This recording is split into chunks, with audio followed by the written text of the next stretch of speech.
Radio check. All right, we got a fun one for you today.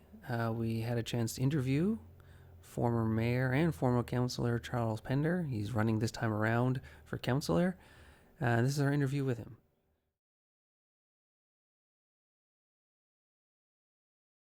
So I've been mayor twice before and councillor twice before, and I found that being mayor, you're very restricted because you have to represent council and what council wants you to say and do. Whereas as a councillor, you can speak for the residents, you can speak your own mind, and you can get at issues and deal with them one-on-one for residents.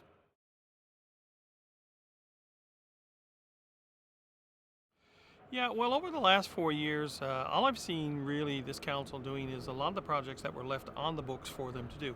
Now, that's quite normal that a council will pick up where the previous council left off. So things like the bridge on Main Street, Jubilee Field Clubhouse, all of those projects were already on the books, already financed and ready to go. But what I haven't seen is any work being done for the next 4 years. And so when I say things have slowed down, that's what I mean.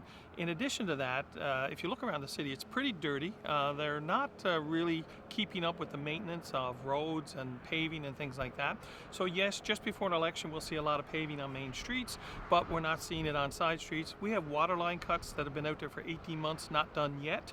And so when I look around and I see things have slowed down to that extent, I think somebody needs to start asking some questions and speak up and just on behalf of residents and say, can we do better? I think we can, and that's why I'm running.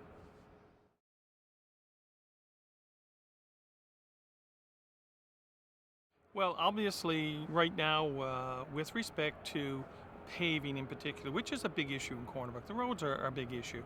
We have a lot of running water and hills and slopes and things like that. So roads are hard to maintain, so you have to put money into it.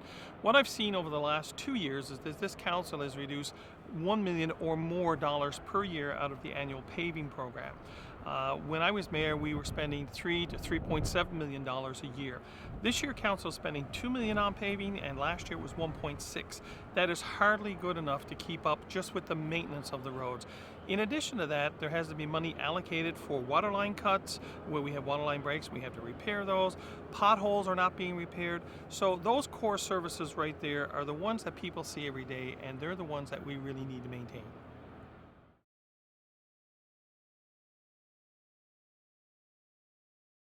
Oh, absolutely. City streets are my number one priority.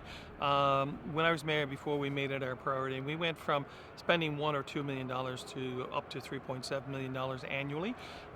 People appreciate when they have good roads to drive on. It maintains their vehicles. It makes access around the city more feasible. When you don't put enough money into the roads and you don't maintain them properly, you end up in the long term spending a lot more money on roads. So you need a 10-year plan broken in increments of 3 years, because that's how we get our capital funding, and you plan out which roads need to be done. And generally, if you can do complete roads instead of pieces of roads, the pavement tends to last a lot longer.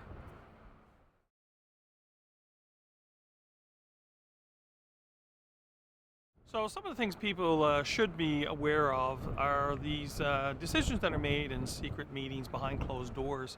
The mayor has recently stated that they got rid of the briefing sessions that were being held previously, and yet going through the records, we find that the whole compensation review for council was done during a briefing session, which is not to be used to give direction to staff, but apparently it was.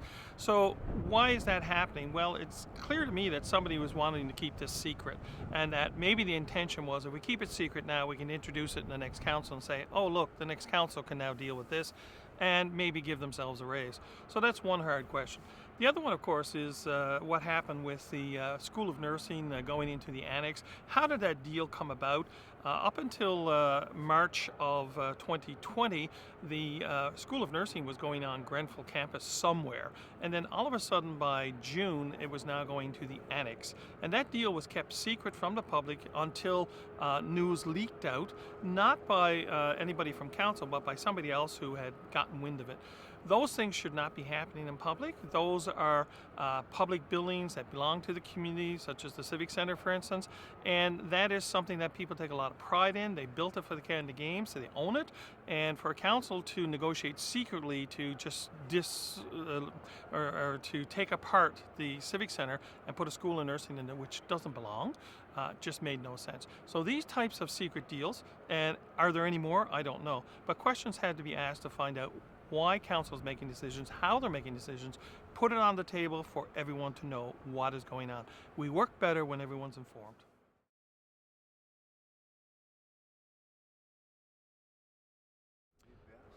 Well, let me put it this way. If I'm elected, I will ask the questions. I know the role of mayor and I know the role of council.